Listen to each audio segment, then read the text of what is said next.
नमस्कार, मैं ऋषिका सिंह परिहार आज एमपी न्यूज़ के अपडेट सेगमेंट न्यूज़ रूम में आप सभी का स्वागत करती हूं। न्यूज़ रूम में चल रही तमाम बड़ी अपडेट्स को लेकर हम अपने दर्शकों तक पहुंचते हैं। तो आइए बढ़ते हैं अपनी पहली अपडेट की ओर, जहां इंदौर से मनमाड़ के बीच नई रेलवे लाइन को लेकर के मध्य प्रदेश के मुख्यमंत्री डॉक्टर सीएम मोहन यादव और अश्विनी वैष्णव के बीच हुई कॉन्फ्रेंस में क्या कुछ हुआ और क्या कुछ बड़ी अपडेट है, आइए जानते हैं हमारे संवाददाता धर्मेंद्र जी से। क्या कुछ अपडेट है सर? देखिए, इंदौर से मनमाड़ के बीच जो रेलवे लाइन का काफ़ी लंबे समय से इसकी मांग यहाँ पर उठाई जा रही थी। तकरीबन ये 309 किलोमीटर की रेलवे लाइन है। जो प्रोजेक्ट की लागत की बात करें तो 18,036 करोड़ से भी अधिक का प्रोजेक्ट ये है। काफ़ी बड़ा प्रोजेक्ट है और काफ़ी महत्वपूर्ण प्रोजेक्ट है, क्योंकि जो भी यहाँ पर अगर हम बात करें आदिवासी बहुल्य क्षेत्रों की, तो वो आदिवासी बहुल्य क्षेत्र जो काफ़ी पिछड़ा हुआ माना जाता है। काफ़ी यहाँ पर जितने लोग हैं जो व्यापार व्यवसाय के लिए या फिर अपने रोज़मर्रा की जो जीवन यापन होता है उसके लिए बाहर जाते हैं, उसी को लेकर ये जो रेलवे लाइनें काफ़ी महत्वपूर्ण है, क्योंकि ये इंदौर से मनमाड़ को जोड़ेगी। मनमाड़ ये महाराष्ट्र तक ये जो है रेलवे लाइन पूरी तैयार होगी और इसमें काफ़ी फ़ायदा भी यहाँ पर होगा। मध्य प्रदेश को काफ़ी फ़ायदा होगा, क्योंकि इकोनॉमिक कॉरिडोर के साथ साथ धार्मिक कॉरिडोर भी इसको जो है लगभग बनाया जा रहा है। 4 ज्योतिर्लिंग भी इसमें जुड़ेंगे। और उसी के साथ बात करें जो बड़वानी है, उसके साथ साथ खरगोन है, तो ऐसे आदिवासी क्षेत्र जो कहीं ना कहीं ये जो महाराष्ट्र है उससे जोड़े जाएंगे। क्योंकि अगर बात करें हम मुंबई और मिनी मुंबई की, तो इंदौर को मिनी मुंबई कहा जाता है और जो मुंबई है वो महाराष्ट्र से इसको जोड़ा जाएगा। तो मिनी मुंबई से मुंबई सीधे सीधे कनेक्ट हो जाएगी।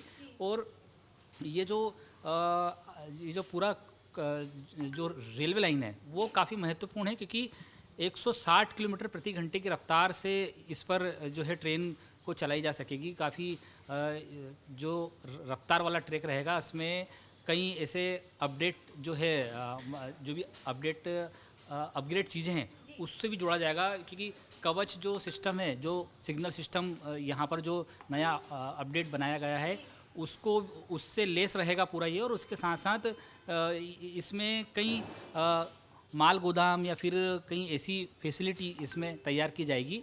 तो कहीं ना कहीं जो है मध्य प्रदेश और महाराष्ट्र को जोड़ने की ये जो पूरी रणनीति है वो सरकार की है। केंद्र सरकार ने भी इसको हरी झंडी दे दी है। वहीं प्रदेश की बात करें तो आज मध्य प्रदेश के मुख्यमंत्री मोहन यादव और जो केंद्रीय मंत्री है रेलवे के केंद्रीय मंत्री अश्विनी वैष्णव, उन्होंने यहाँ पर आज पत्रकारों को इसकी पूरी जानकारी भी दी, इसकी खूबियाँ बताई है कि किस प्रकार से ये जो रेलवे लाइन है ये पूरा काम करेगी। हम बात करें जब कोई बड़ा प्रोजेक्ट तैयार होता है तो उसमें ज़मीन की भी ज़रूरत यहाँ पर लगती है। तो 17,000 हेक्टेयर ज़मीन की पूरी इसमें यहाँ कहीं ना कहीं ज़रूरत लगेगी। जो इसमें बात करें 1,420 हेक्टेयर की निजी ज़मीन अधिग्रहण की जाएगी। उसी के साथ साथ 244 हेक्टेयर की सरकारी ज़मीन है। और वहीं अगर हम बात करें तो इसमें जो वन्य क्षेत्र है वो भी प्रभावित होंगे। वन्य क्षेत्र से भी होते हुए जाएगी। तो कहीं ना कहीं एक महत्वपूर्ण प्रोजेक्ट है और काफ़ी लंबे समय से इसकी मांग थी, जो मध्य प्रदेश के लिए एक कहीं ना कहीं विकास में आगे बढ़ने की एक जो है भूमिका ये पूरा अदा करेगी ये पूरी रेलवे लाइन। तो इस रेलवे लाइन के द्वारा मुंबई और मिनी मुंबई को कनेक्ट किया जाएगा। इसी के साथ आगे बढ़ते हैं अपनी अगली अपडेट की ओर, जहां गायों को लेकर के मध्य प्रदेश में सियासत गरमा चुकी है और दिग्विजय सिंह ने अपने सोशल मीडिया अकाउंट पर पोस्ट किया है, जिसको लेकर के क्या कुछ बड़ी अपडेट है, आइए जानते हैं हमारे सहयोगी शुभम जी से। क्या अपडेट है सर? जी देखिए, प्रदेश के जो पूर्व मुख्यमंत्री दिग्विजय सिंह हैं वो हिंदुओं और गौ माता के ऊपर बयान दें और उसमें विवाद न हो ऐसा कम ही देखा जाता है।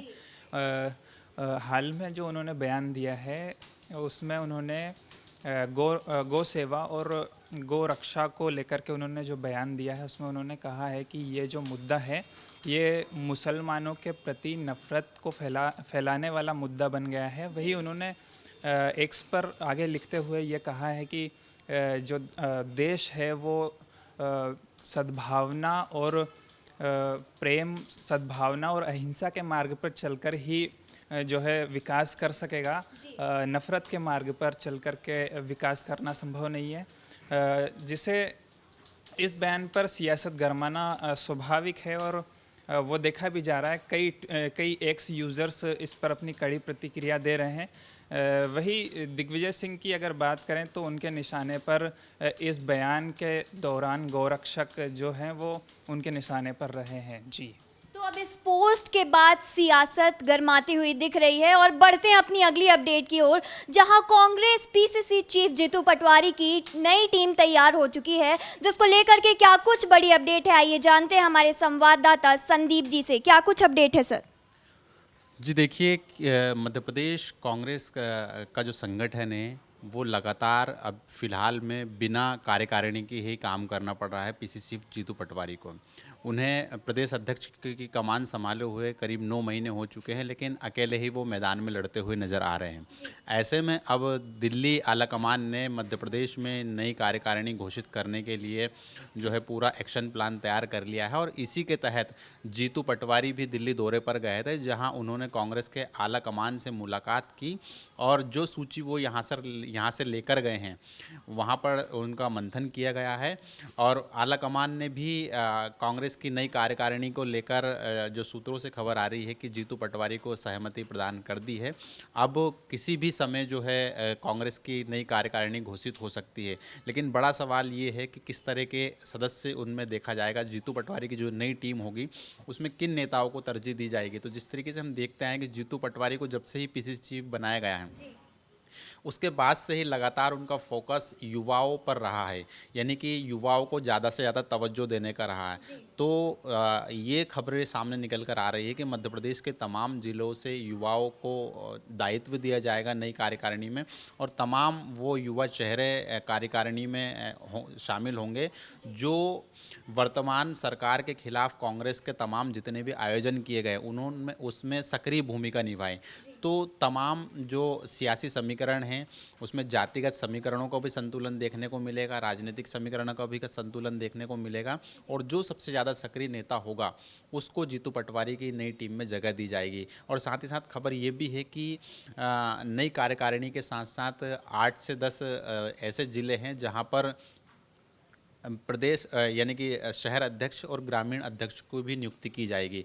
ऐसे में मुख्यतः अगर देखा जाए तो इंदौर का नाम भी सबसे पहले सामने आता है, क्योंकि इंदौर जो है यहाँ पर कैबिनेट मंत्री कैलाश विजयवर्गीय के आवभगत करने को लेकर निलंबित किया गया था शहर अध्यक्ष और जिला अध्यक्ष को, ग्रामीण अध्यक्ष को। तो उसके बाद से उनको बदलने की कवायद शुरू हो गई है और ऐसा माना जा रहा है कि जिस तरीके से देखा जाए तो इंदौर में करीब 4 साल से जो कांग्रेस कमेटी है वो बिना संगठन के काम कर रही है। तो माना ये भी जा रहा है कि नई कार्यकारिणी के साथ ही इंदौर के संगठन की भी घोषणा की जा सकती है। तो कुल मिलाकर देखा जाए तो लगातार ऋषिका जीतू पटवारी नई कार्यकारिणी को लेकर कवायद कर रहे हैं और जैसे ही दिल्ली आलाकमान का इशारा मिलेगा वैसे ही जीतू पटवारी अपनी नई टीम का ऐलान कर देंगे। तो देखना होगा अब इस कार्यकारिणी टीम में कौन कौन सदस्य होते हैं। इसी के साथ आगे बढ़ते हैं अपनी अगली अपडेट की ओर, जहां मिस्ड कॉल दे करके मध्य प्रदेश के मुख्यमंत्री डॉक्टर मोहन यादव बीजेपी की सदस्यता ले ली है और जिसको लेकर के क्या कुछ बड़ी अपडेट है, आइए जानते हैं हमारे संवाददाता देव जी से। क्या कुछ अपडेट है सर? देखिए, इन दिनों भाजपा ने अपना सदस्यता अभियान शुरू किया हुआ है। पूरे देश भर में, न सिर्फ मध्य प्रदेश में, पूरे देश भर में बीजेपी का सदस्यता अभियान चल रहा है। सबसे बड़ी खास बात यह है कि जो पहले से भाजपा के सदस्य हैं उन्हें भी फिर से सदस्यता दिलवाई जा रही है, जिसकी शुरुआत कल दिल्ली के भाजपा मुख्यालय से हुई। दिल्ली में सबसे पहले राष्ट्रीय अध्यक्ष जेपी नड्डा ने प्रधानमंत्री नरेंद्र मोदी को भाजपा की सदस्यता दिलवाई, जिसके बाद देश भर में बड़े पैमाने पर यह कार्यक्रम शुरू हुआ और प्रदेश में जितने भी पुराने भाजपा कार्यकर्ता हैं, नेता हैं, मंत्री हैं, विधायक हैं, जो भी हों, सभी को मिस कॉल देकर भाजपा की सदस्यता लेना अनिवार्य है। इसके अलावा एक अपडेट और है कि मिस कॉल देने के अलावा प्रधानमंत्री नरेंद्र मोदी की खुद की वेबसाइट पर और भाजपा की वेबसाइट पर एक ऑनलाइन लिंक जो है कि नहीं बनाई गई है ऋषिका, जिसमें क्लिक करते ही वहाँ पर आपका मोबाइल नंबर पूछा जाता है। आप मोबाइल नंबर डालें तो आप आगे की प्रोसेस करके और ऑनलाइन भी बीजेपी की सदस्यता ले सकते हैं। तो इसी क्रम में कल प्रधानमंत्री नरेंद्र मोदी ने सदस्यता ली। इसके बाद में आज भोपाल में एक बृहद रूप से कार्यक्रम आयोजित किया गया था भाजपा कार्यालय में। भोपाल भाजपा कार्यालय में मोहन यादव मुख्यमंत्री जो कि हैं मध्य प्रदेश के, वो पहुँचे। इसके साथ ही पूरी मोहन सरकार भाजपा कार्यालय में पहुँची।